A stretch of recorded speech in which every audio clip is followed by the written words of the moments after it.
2 Samuel, chapitre 24.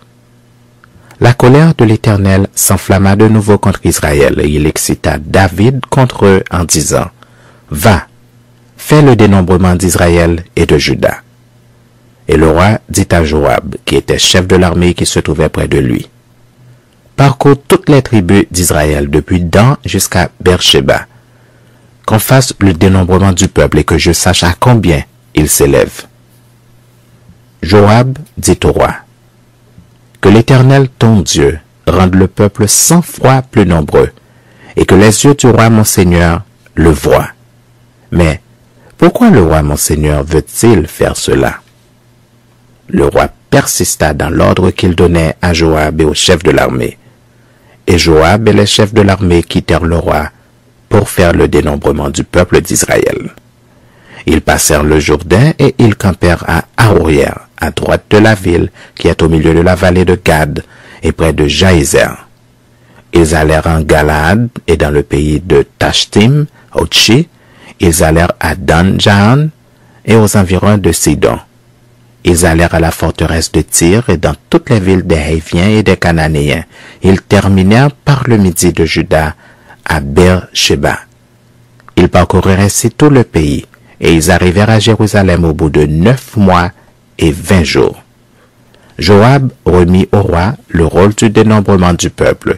Il y avait en Israël 800 000 hommes de guerre tirant l'épée et en Juda 500 000 hommes. David sentit battre son cœur après qu'il eut ainsi fait le dénombrement du peuple, et il dit à l'Éternel, « J'ai commis un grand péché en faisant cela. Maintenant, ô Éternel, daigne pardonner l'iniquité de ton serviteur, car j'ai complètement agi en insensé. » Le lendemain, quand David se leva, la parole de l'Éternel fut ainsi adressée à Gad, le prophète, le voyant de David. « Va dire à David, ainsi parle l'Éternel, je te propose 3 fléaux, choisis-en un, et je t'en frapperai. » Gad alla vers David et lui fit connaître la chose en disant, « Veux-tu 7 années de famine dans ton pays, ou bien 3 mois de fuite devant tes ennemis qui te poursuivront, ou bien 3 jours de peste dans ton pays? Maintenant choisis, et vois ce que je dois répondre à celui qui m'envoie. » David répondit à Gad, « Je suis dans une grande angoisse.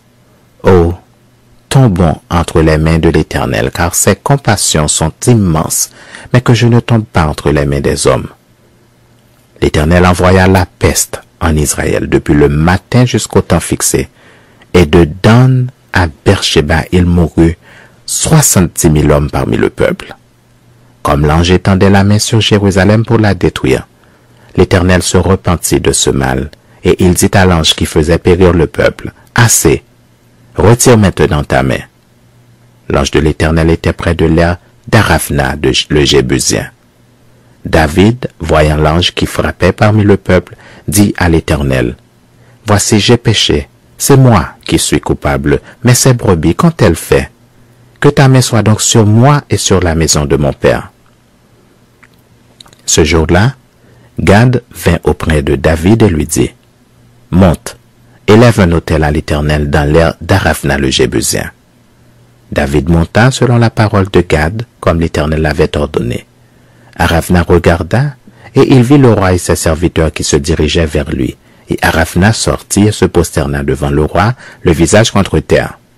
Aravna dit, « Pourquoi mon seigneur le roi vint-il vers son serviteur? » Et David répondit, « Pour acheter de Troie l'aire et pour y bâtir un autel à l'Éternel, afin que la plaie se retire de dessus le peuple. » Aravna dit à David, « Que mon seigneur le roi prenne l'aire et qu'il y offre des sacrifices qu'il lui plaira.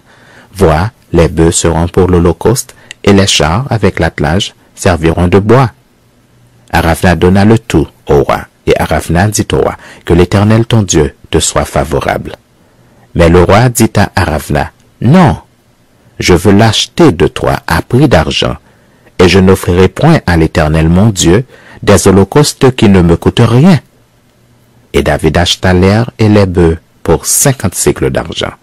David bâtit là un autel à l'Éternel, et il offrit des holocaustes et des sacrifices d'action de grâce. Alors l'Éternel fut apaisé envers le pays, et la plaie se retira d'Israël.